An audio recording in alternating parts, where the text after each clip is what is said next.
Hello dear student, स्वागत है फिर से आपका आपके इस यूट्यूब चैनल पर। आज हम लेकर के आ गए हैं प्रश्नावली 5.1 का सवाल। इसके पहले वाली वीडियो में इस पाठ का परिचय हो गया है। यदि आपने नहीं देखा है तो उसे ज़रूर देखें। तो आज शुरू करते हैं। प्रश्नावली 5.1 का पहला सवाल है हमारा, दिया है निम्नलिखित कथनों में से कौन से कथन सत्य हैं और कौन से कथन असत्य, अपने उत्तरों के लिए कारण दीजिए।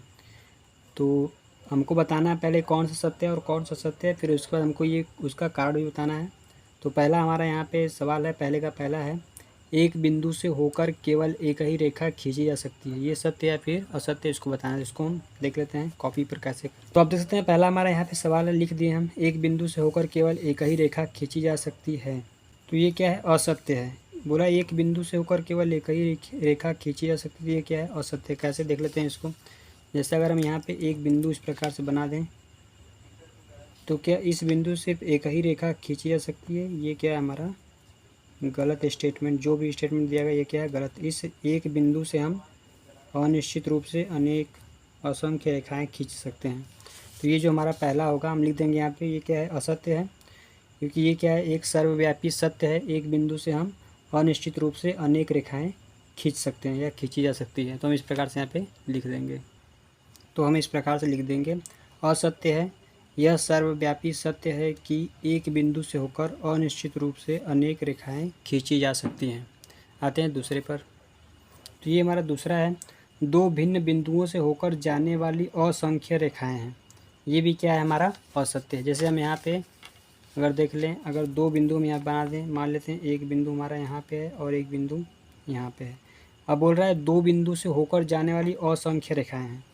तो अगर हम इन दोनों बिंदुओं से लेकर के अगर कोई रेखा खींचे इस प्रकार से, तो सिर्फ एक ही रेखा खींच सकते हैं, और एक रेखा के बाद इन दो बिंदुओं को लेकर कोई और रेखा नहीं खींची जा सकती है।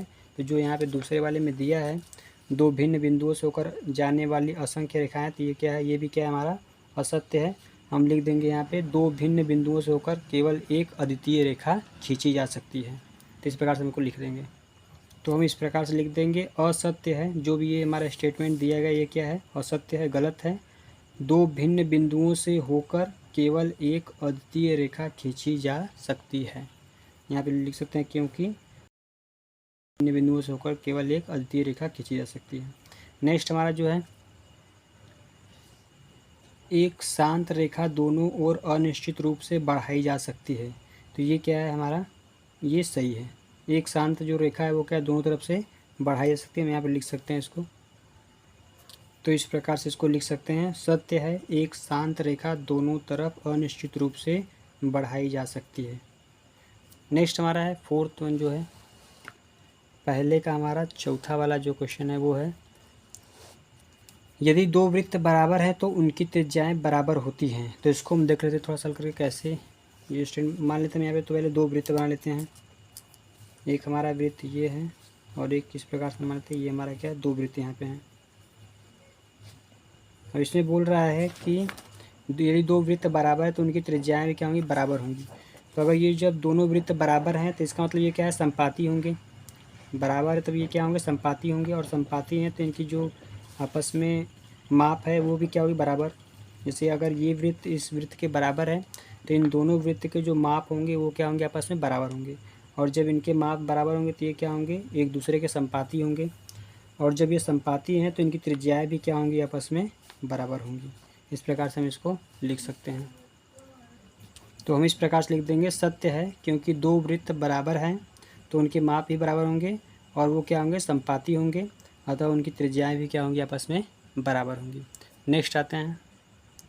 नेक्स्ट हमारा पहले का पाँचवा क्वेश्चन है, आखिरी वाला, आकृति 5.9 में यदि ए बी बराबर पी क्यू और पी क्यू बराबर एक्स वाई है तो ए बी बराबर एक्स वाई होगी या नहीं, हमको बतानी है।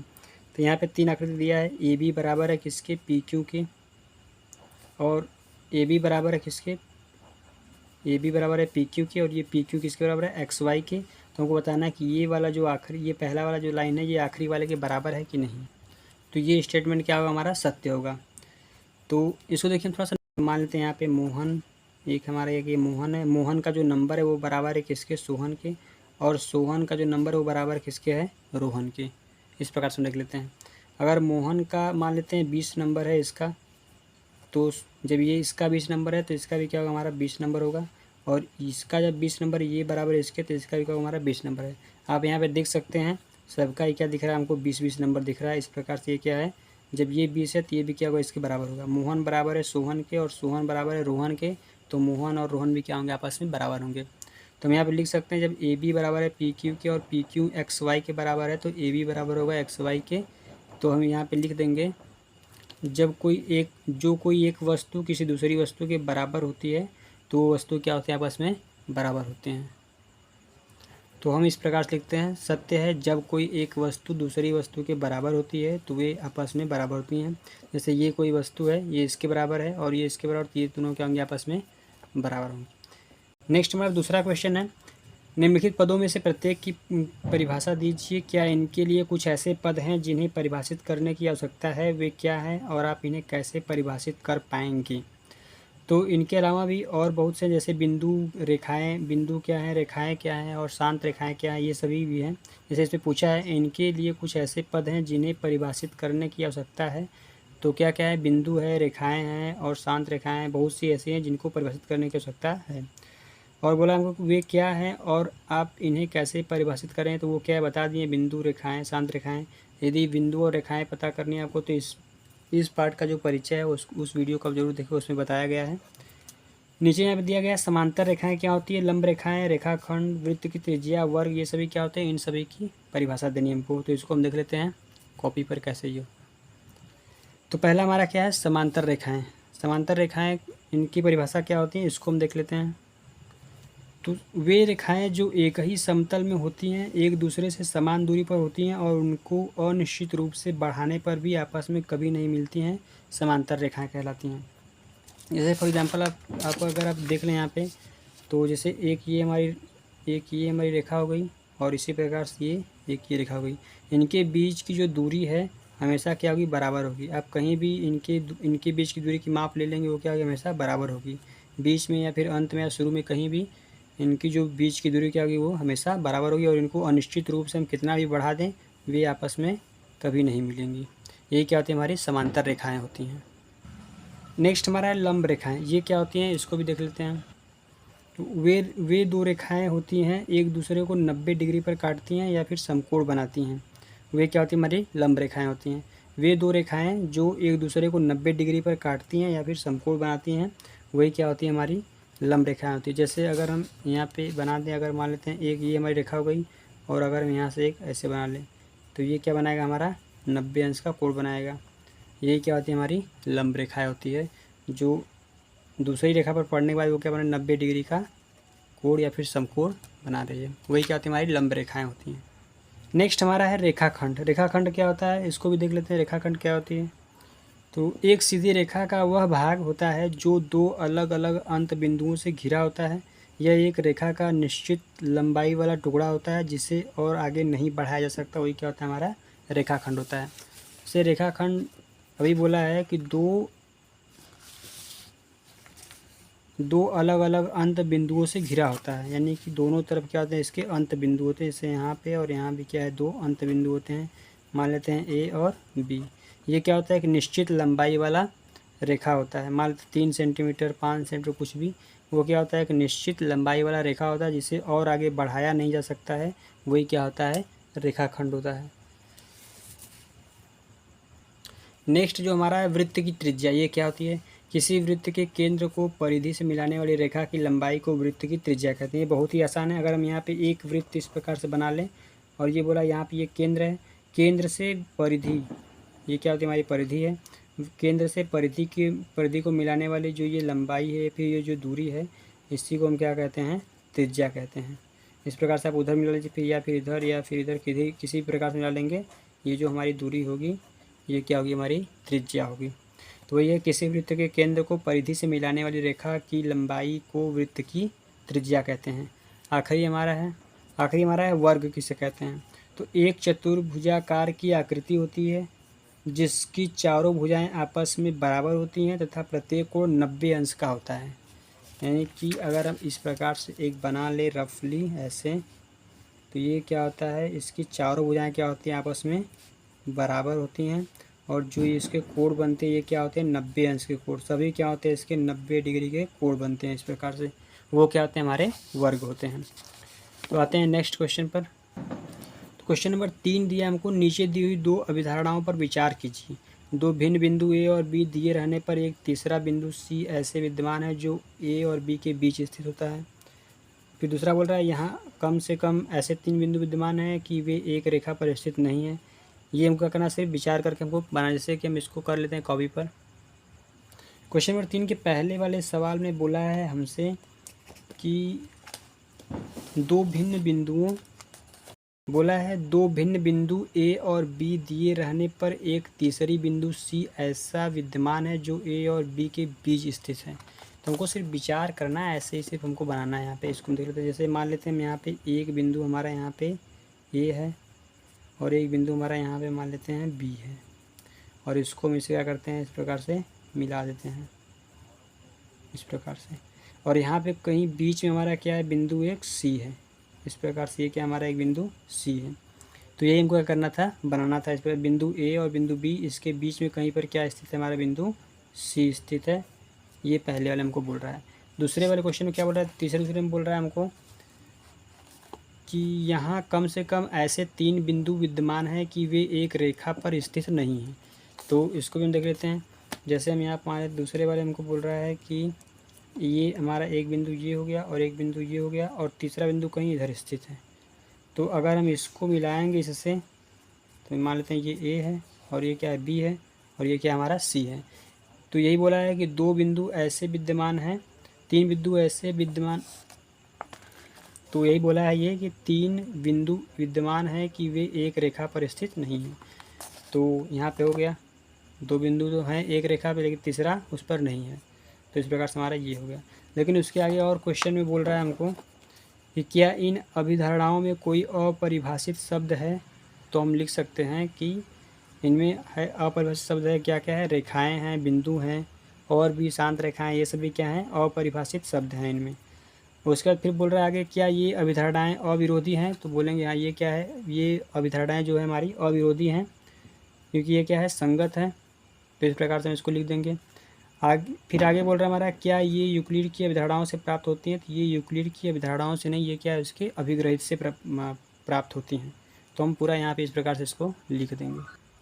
तो हम लिख देंगे इस प्रकार से, हाँ, इस अभिधारणा में कई अपरिभाषित तथ्य हैं, जैसे रेखाएं, बिंदु, शांत रेखाएं, और भी बहुत सी हैं।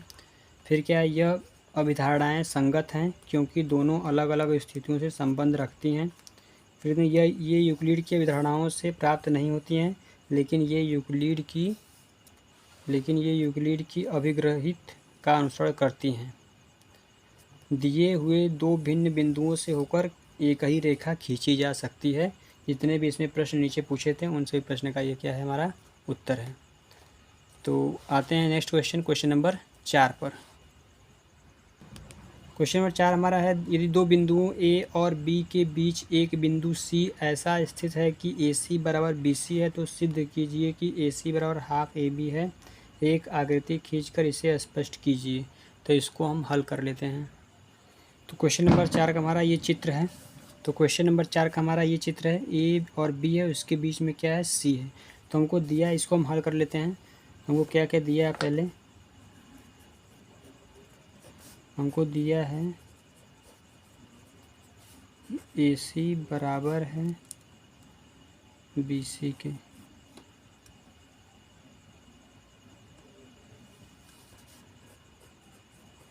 तो हमको सिद्ध करना है कि ए सी बराबर हाफ ए बी। जी हमको सिद्ध करना है, इसको हम हल कर लेते हैं। जब हमको ये पहले से दे दिया है कि ए सी जो है, ये वाली जो दूरी हमारी है इसके बराबर है, यहाँ पे दिया है ये दूरी इसके बराबर, तो हम यहाँ पे लिख सकते हैं, हल करते हैं, लिख सकते हैं ए सी बराबर है किसके, ए सी बराबर है बी सी के। ये तो हमको दिया है। अब हम क्या करें, अगर ए सी में ए सी 2 बार, अगर ये वाली जो दूरी है ये इसके जब बराबर है, तो इसी में हम इसको 2 बार अगर जोड़ दें, ए सी प्लस ए सी अगर 2 बार जोड़ दें तो क्या हमारा पूरा ए बी बन जाएगा। तो हम यहाँ पे लिख सकते हैं ए सी प्लस ए सी बराबर, फिर अगर इसी बी सी में फिर हम क्या जोड़ दें, ए सी जोड़ दें, तो भी क्या बन जाएगा, हमारा पूरा ए बी बन जाएगा। तो हम लिख सकते हैं यहाँ पे बी सी प्लस ए सी, या फिर ऐसे कहें कि ये जो हमारा ऊपर ये बराबर दिया है स्टेटमेंट ए सी बराबर है बी सी के, तो दोनों तरफ ए सी जोड़ने पर, ऐसे भी हम लिख सकते हैं यहाँ पे कि दोनों तरफ ए सी जोड़ने पर, इधर भी ए सी जोड़े हैं और इधर भी ए सी जोड़े हैं। जब ए सी प्लस ए सी जब दोनों जोड़ेंगे तो ये हमारा क्या हो जाएगा, 2AC हो जाएगा बराबर। जब BC में AC जोड़ेंगे ये पूरा यहाँ से मिलकर के यहाँ तक हो जाएगा, तो हमारा ये क्या बनेगा, ये हमारा बन जाएगा AB। जब इस वाले भाग में इस भाग को जब जोड़ेंगे तो ये पूरा हमारा यहाँ से लेकर के यहाँ तक का बन जाएगा, तो ये हमारा क्या हो जाएगा, AB हो जाएगा। ये 2 हमारा जो इधर गुणा है इधर क्या जाएगा हमारा भाग हो जाएगा, तो AC बराबर हमारा क्या आएगा, AC बराबर आएगा हमारा 1/2 AB। और ये हमको क्या करना था, सिद्ध करना था। इस प्रकार से हमारा क्वेश्चन नंबर 4 ये हल हुआ। आते हैं क्वेश्चन नंबर 5 पर। क्वेश्चन नंबर 5 हमारा है, प्रश्न 4 में सी रेखाखंड AB का एक मध्य बिंदु कहलाता है। सिद्ध कीजिए कि एक रेखाखंड का एक और केवल एक ही मध्य बिंदु होता है। तो इसको हम सिद्ध कर लेते हैं। तो क्वेश्चन नंबर 5 हल कर लेते हैं। पहले हम यहाँ पे मान लेते हैं कि माना रेखा AB के दो मध्य बिंदु C और D हैं। हम ऐसे इसको मान लेते हैं, C और D हैं। हम यहाँ पे चित्र बनाते हैं, जब अगर हम यहाँ पे चित्र बना लेंगे इस प्रकार से, यहाँ पे मान लेते हैं हमारा ये A है और ये क्या हमारा B है, और यहीं पे कहीं ये हमारा पॉइंट C और ये क्या हमारा पॉइंट D है। इस प्रकार से ये हमारा क्या हो गया। अब जब C और D दोनों को हम मध्य बिंदु माने हैं तो हम यहाँ पे लिख सकते हैं कि AC बराबर होगा हमारा, AC बराबर क्या हो जाएगा हमारा, हाफ AB। इसको मान लेंगे समीकरण नंबर 1। क्योंकि C और D दोनों को मध्य बिंदु माने हैं तो AC जब यहाँ पे AC बराबर क्या जाएगा, इस पूरे का मान का क्या होगा, आधा होगा। इसी प्रकार से यहाँ पे लिख देंगे AD बराबर कर देंगे, जब D को भी क्या माने, मध्य बिंदु माने हैं तो AD बराबर क्या जाएगा हमारा, इस पूरे जो पूरी लंबाई उसका क्या होगा हमारा, आधा हो जाएगा। तो हाफ AB, AC बराबर भी हाफ AB और AD बराबर भी हाफ AB। ये समीकरण 1 और ये समीकरण नंबर 2 हो जाएगा हमारा इस प्रकार से। और इसके बाद हम क्या करेंगे, समीकरण 1 में समीकरण 2 घटा देंगे। जब इस समीकरण में से इसको घटा देंगे तो ये हमारा क्या हो जाएगा, यहाँ पे प्लस ये माइनस हो जाएगा, ये प्लस ये माइनस हो जाएगा, ये पूरा हमारा करके 0 आ जाएगा। हम यहाँ पे बता देंगे इसको AC माइनस का क्या आएगा, AD बराबर, इधर में क्या बचेगा हमारा, पूरा 0 बचेगा। फिर इसको हम क्या करेंगे, AC इधर रहेगा और इस माइनस को जब हम उधर भेजेंगे तो देखा जाएगा हमारा प्लस का क्या हो जाएगा, AD हो जाएगा। तो AC बराबर क्या हुआ हमारा, AD हुआ। तो अब आप यहाँ पे देख सकते हैं कि AC बराबर है AD के। इसका मतलब ये है कि AC और AD ये दोनों ही क्या हैं, आपस में बराबर हैं। तो ऐसा ये संभव हो नहीं सकता, तो ये क्या होंगे, समपाती होंगे। क्योंकि अगर दोनों ही ये क्या, इसमें से कोई एक ही बिंदु क्या होगा, मध्य बिंदु होगा, क्योंकि दोनों क्या आपस में बराबर हैं, C भी और D भी। C और D के आपस में बराबर है, इसका मतलब ये है कि इनमें से कोई एक क्या है, मध्य बिंदु है। तो हम यहाँ पे लिख सकते हैं कि C और D क्या है, समपाती हैं। तो हम इस प्रकार से लिख सकते हैं C और D एक समपाती हैं। बिंदु क्या है यहाँ पे, दोनों एक ही बिंदु हैं क्योंकि दोनों आपस में बराबर हैं। अतः किसी भी रेखा का केवल एक ही मध्य बिंदु होता है और वो क्या हमारा, या तो C या फिर D होगा। इस प्रकार से हमारा क्वेश्चन नंबर 5 भी हल हुआ। नेक्स्ट हमारा है आकृति 5.10, यानी इसमें दिखाना हमको बताना, यदि AC बराबर BD दिया है, AC बराबर क्या दिया है, BD, तो AB बराबर CD हमको सिद्ध करना है। AB बराबर क्या सिद्ध करना है, CD। हमको ये सिद्ध करना है, बहुत ही आसान है, इसको हम हल कर लेते हैं।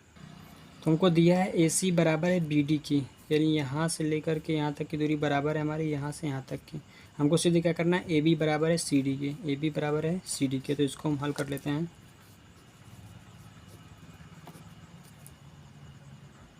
तो हम यहाँ पे लिख लेंगे AC। इस AC में से अगर हम क्या माइनस कर दें, BC, यहाँ से लेकर के यहाँ तक की दूरी में से अगर हम ये सिर्फ माइनस कर दें, बराबर इस